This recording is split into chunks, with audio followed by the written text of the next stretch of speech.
What connection has Dylan Thomas with a Wimbledon ticket tout and the poet Wallace Stevens with a pornographer?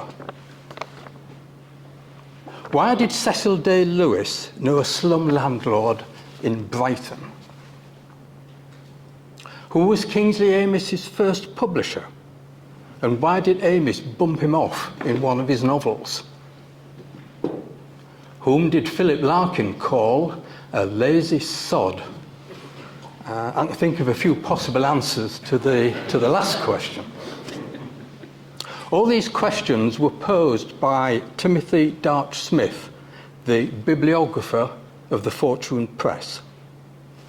The common denominator in the answers is one Reginald Ashley Caton, the proprietor of the Fortune Press and the publisher of both The North Ship and Jill.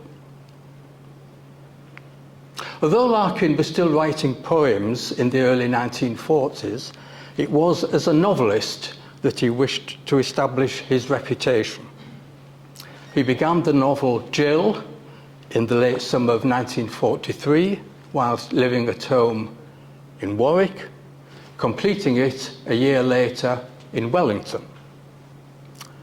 He submitted it to Faber and Faber.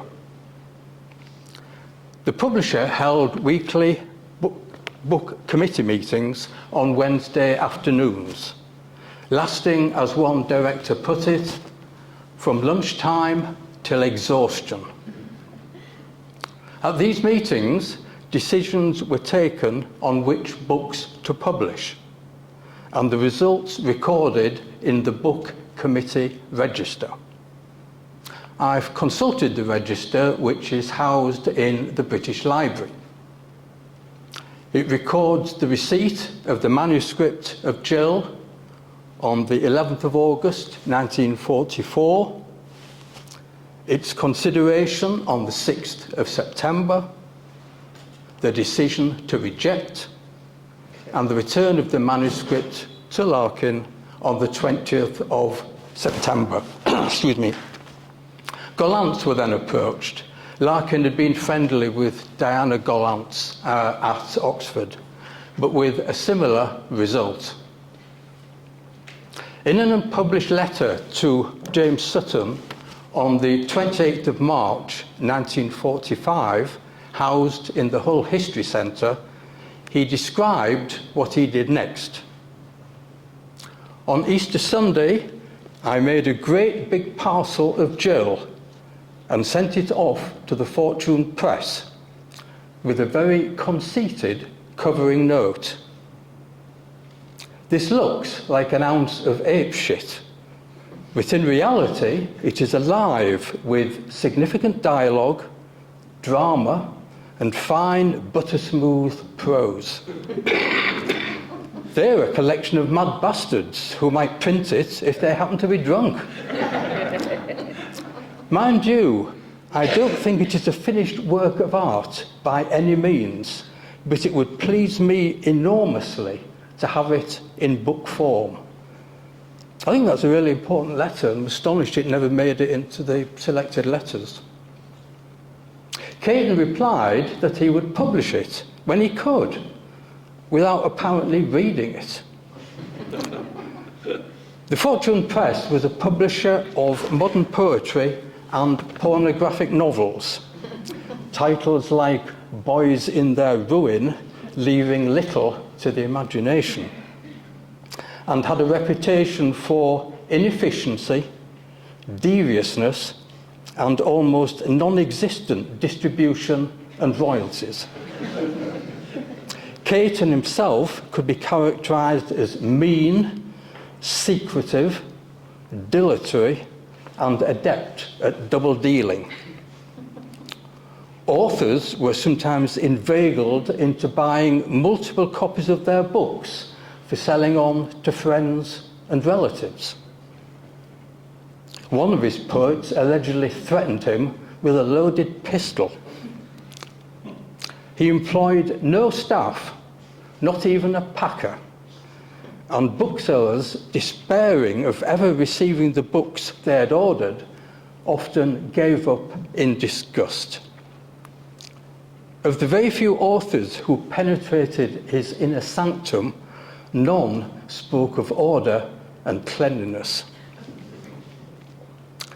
As time passed, Larkin became nervous about the indecent language in jail, but reporting to Sutton in an unpublished letter of the 28th of November 1945, he wrote, "I'm not ashamed of it, and in any case, Oxford talk is much worse than I have described it."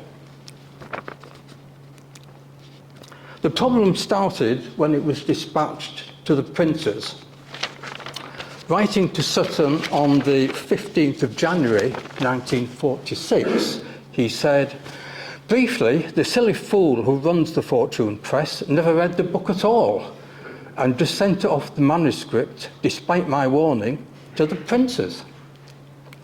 Words like sod and bugger and fuck and shit caused them to faint.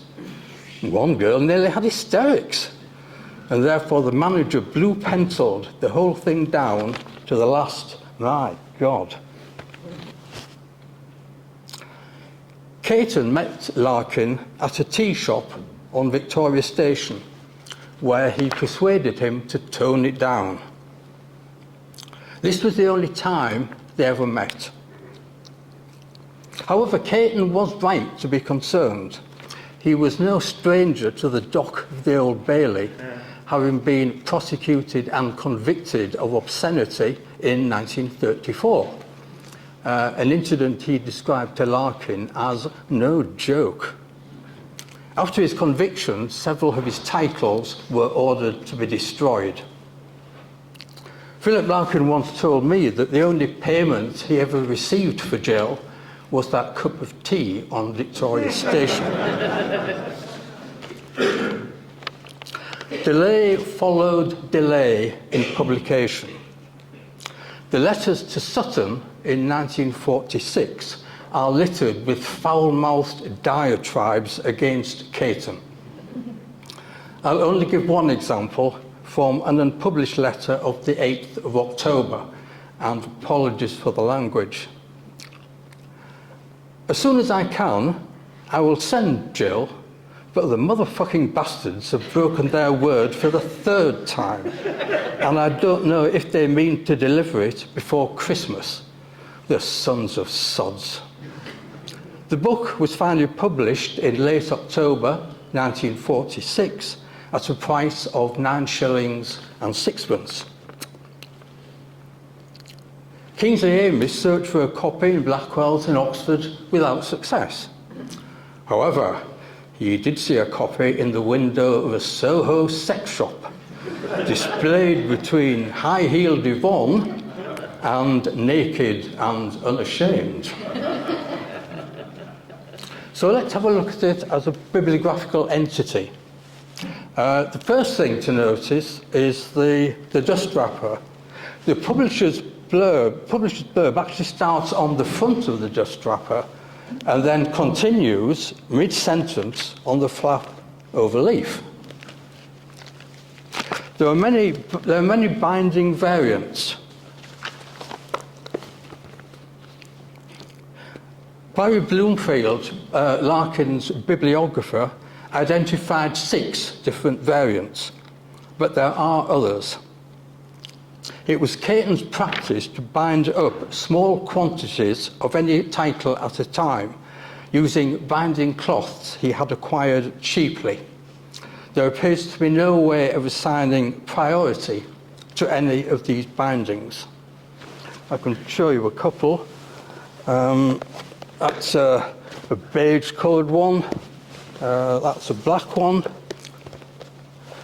This one actually is printed on thinner paper than this one, so the book looks thinner, and it's also got wider margins than that one. How many copies were printed? We don't know. Bloomfield was unable to trace any records from this period for either the Fortune Press or for the printer Farncombe and Company at Lewes. How many reviews did it receive? Bloomfield was unable to trace any. How long did it remain in print? Again, we don't know. Winifred Arnott's correspondence to Larkin is housed in the Hull History Centre. On the 9th of June 1953, she reported to Larkin that she had bought a copy in Foyles. She was in London with her fiancé to attend the coronation of Queen Elizabeth II. And on the 3rd of January 1954, Kingsley Amis wrote to John Wayne, "I see that old crap at the Fortune Press is re-advertising, if you can call it that, Philip's Jill." So that was almost 8 years after publication, and it was still on the go.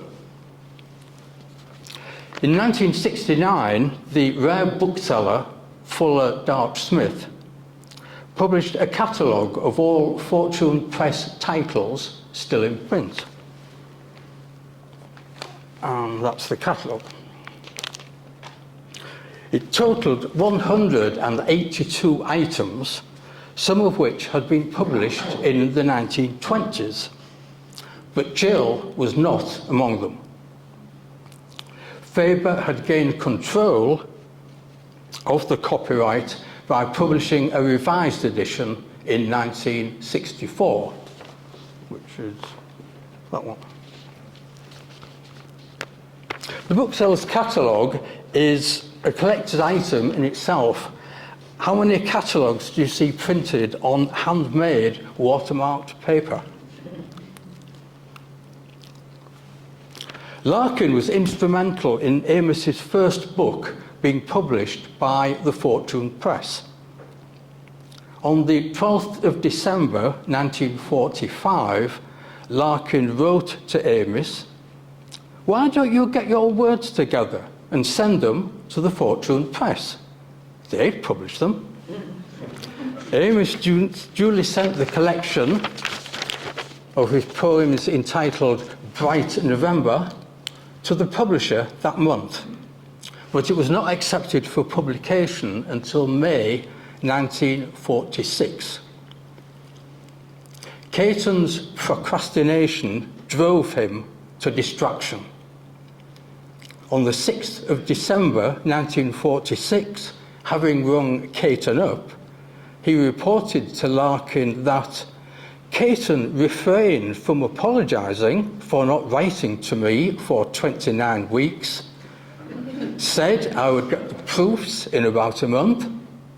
I didn't believe him. Said the book would be out in February. I didn't believe him. The proofs were finally received in May 1947, with publication the following September.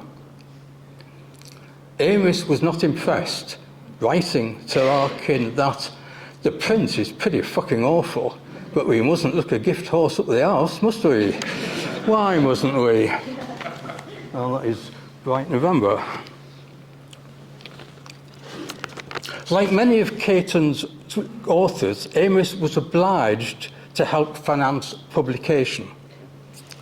He had to purchase 50 copies at a 1/3 discount, 4 shillings instead of 6 shillings, which his mother helped to sell to friends in Berkhamsted. The book was still listed as being in print in the Fuller Dart Smith catalogue of 1969, Caton having issued a second unauthorised edition in 1964. And of course he did the same with the North Ship.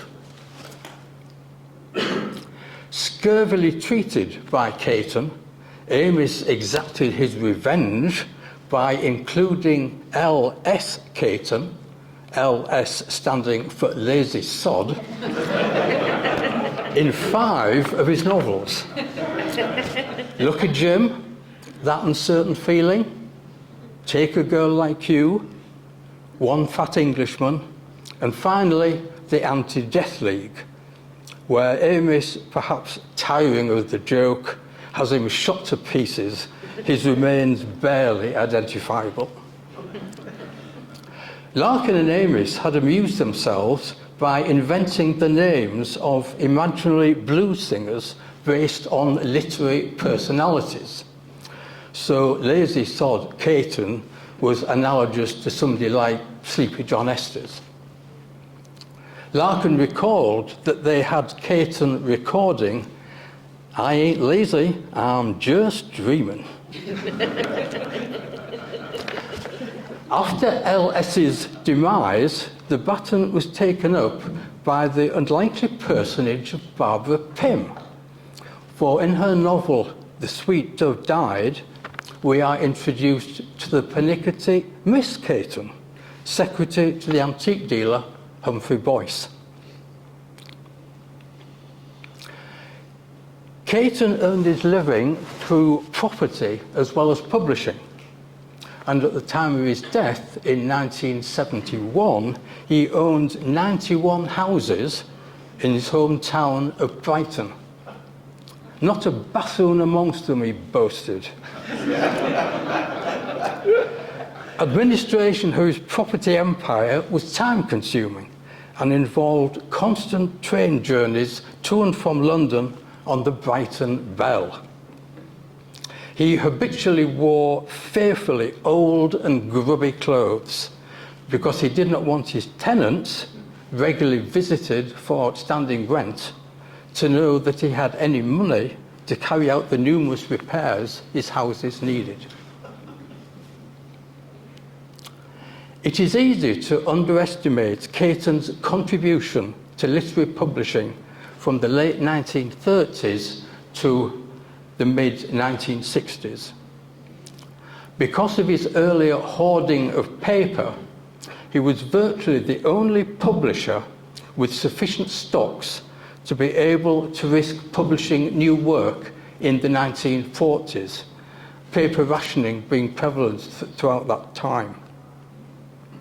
His list was impressive, appearing either in anthologies or separate collections are authors as diverse as John Wayne, Elizabeth Jennings, Charles Causley, Cecil Day-Lewis, Tom Gunn, Ted Hughes, Tamri Mutu, Sylvia Plath, Wallace Stevens, and Dylan Thomas. More august and established firms had good reason to be envious. Single-handedly and with no help, he published more than 600 titles, an astonishing achievement. We shall leave the final word on Caton to Larkin himself.